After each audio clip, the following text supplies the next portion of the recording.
Passionnés et créateurs, bonjour à vous. On se retrouve aujourd'hui pour une carte Fête des mères. Donc avec l'extérieur, c'est beaucoup de décoration. À l'intérieur, cela s'ouvre sur ici une partie texte avec deux pochettes ici, soit pour du texte, soit pour des petits cadeaux. Et enfin une dernière pochette ici, toujours pareil, soit pour du texte, soit pour un cadeau un petit peu plus gros. On se retrouve de suite pour le matériel et le tutoriel.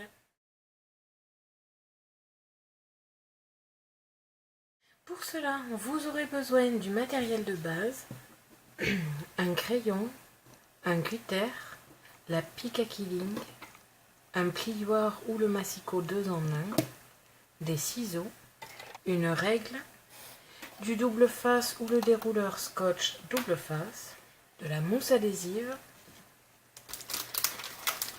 des strass et des stickers comme d'habitude. Je pense que ça va devenir une habitude aussi, les die cut et les motifs prédécoupés de chez Action. Et enfin du papier scrap.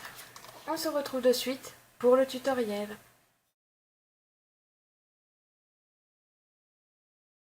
Pour commencer, vous allez découper deux rectangles de 15 cm sur 30 dans le même papier de préférence. Et ensuite à l'arrière, vous allez avoir plusieurs choses à faire. Pour l'une des bases, vous allez la séparer en 3 parties de 10 cm. Pour le premier côté droit, vous allez tracer une diagonale ici. Donc j'ai réalisé depuis mon point au milieu ici jusqu'à environ 9 cm en partant du coin ici. Et j'ai tracé une diagonale ici. Et de l'autre côté, j'ai réalisé deux petits casiers que je vais découper. Donc j'ai séparé ma carte ici en deux. Donc étant donné que ma carte fait 15 cm, c'est 7,5, 7,5. J'ai réalisé un trait au milieu que je vais découper et le reste sera plié. Je vais réaliser ici des petites encoches pour pouvoir plus facilement attraper le papier qui rentrera à l'intérieur. Sur le second papier, vous allez créer exactement les mêmes casiers ici de ce côté-là. Ils vont correspondre l'un à l'autre. Et de l'autre côté, je vais tout simplement laisser séparer en deux aussi. Et avec ici la même fente que sur les petits casiers pour pouvoir y mettre un grand papier ici. Pour le triangle ici, vous ne coupez pas, c'est simplement plié. Je vais plier tous mes traits et découper juste les casiers ici. Vous pouvez plier avec un plioir ou alors le massicot 2 en 1 que je vous avais déjà présenté. Cela va me donner quelque chose comme ceci. Donc avec les deux casiers qui se correspondront ici, juste coller sur le contour. Pareil pour celui-là et pareil pour le dernier. Pour l'instant, je vais créer les arrondis ici de mes casiers. Pour cela, je vais commencer par le tracer au crayon sur un seul des côtés, le découper, le faire correspondre les deux et découper par-dessus aussi. Il existe évidemment des solutions plus faciles comme tout simplement acheter une perforatrice ronde et tout simplement perforer juste au milieu. Quand j'ai créé ma forme, je le plie ici en deux et je repasse par-dessus. Je fais pareil pour les petits casiers. Et voilà, quand j'ai fait toutes mes fentes, je vais pouvoir commencer à coller. Pour cela, je vais commencer par celui avec le triangle. Il faut tout simplement coller très finement les côtés de sorte qu'un papier y passe encore. Je vais réaliser pareil ici avec les grands casiers. Et ensuite, je réalise exactement la même chose avec les deux petits casiers. Enfin, du coup, les 4 moitiés de casiers à réunir. Il faut faire attention que les casiers soient parfaitement jointés. Pour cela, je le fais un par un. Une fois bien plié, vous devez obtenir comme ceci les deux casiers et ici le grand casier, ainsi que le triangle ici. Grâce à mon plioir, je vais tout simplement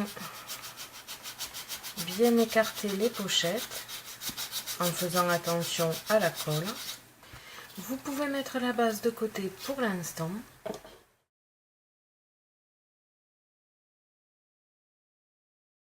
Vous allez découper 4 rectangles, 2 qui feront 14 cm sur 9 et 2 autres qui feront 6 cm sur 9.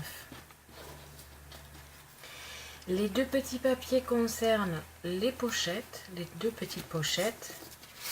Et ici, les 2 autres grands papiers concernent la pochette de droite ainsi que la pochette triangulaire, si je puis dire, de gauche.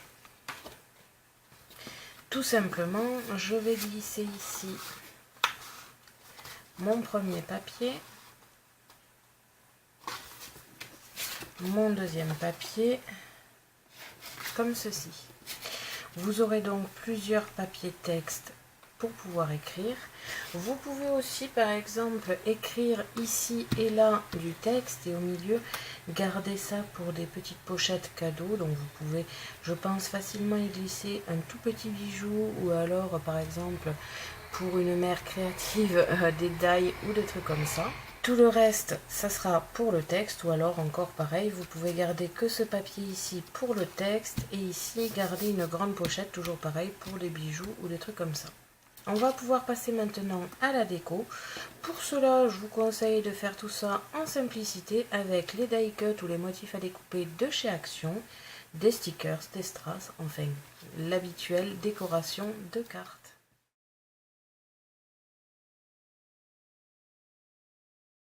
Voilà, j'ai rajouté des strass et des stickers avec aussi des die cuts de chez Action. Je pense que je vais rajouter ici une petite banderole pour un petit texte. Ici, pareil, peut-être écrire bonne fête des mères ici.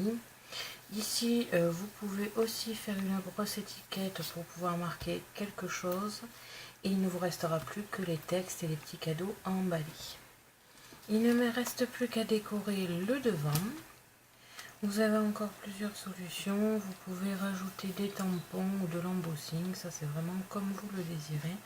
Personnellement, je vais juste écrire bonne fête des mères. Et voilà, j'ai terminé ma carte pour la fête des mères. Donc c'est vraiment en grosse partie de la décoration. Comme ceci. J'ai donc rajouté ici des feuilles transparentes avec un strass jaune bling, avec ici des petits die cuts et le texte. À l'intérieur, c'est beaucoup de déco et il vous manquera plus que le texte. Vous pouvez fermer le tout avec de la ficelle ou du ruban, c'est vraiment comme vous le désirez. Merci à tous d'avoir regardé ma vidéo, n'hésitez pas à me poser des questions ainsi qu'à me dire en commentaire ce que vous avez pensé de cette carte. Je vous invite à me suivre sur mon blog ainsi que mes réseaux sociaux que vous pouvez retrouver dans la description de la vidéo. À la prochaine pour de nouvelles créations.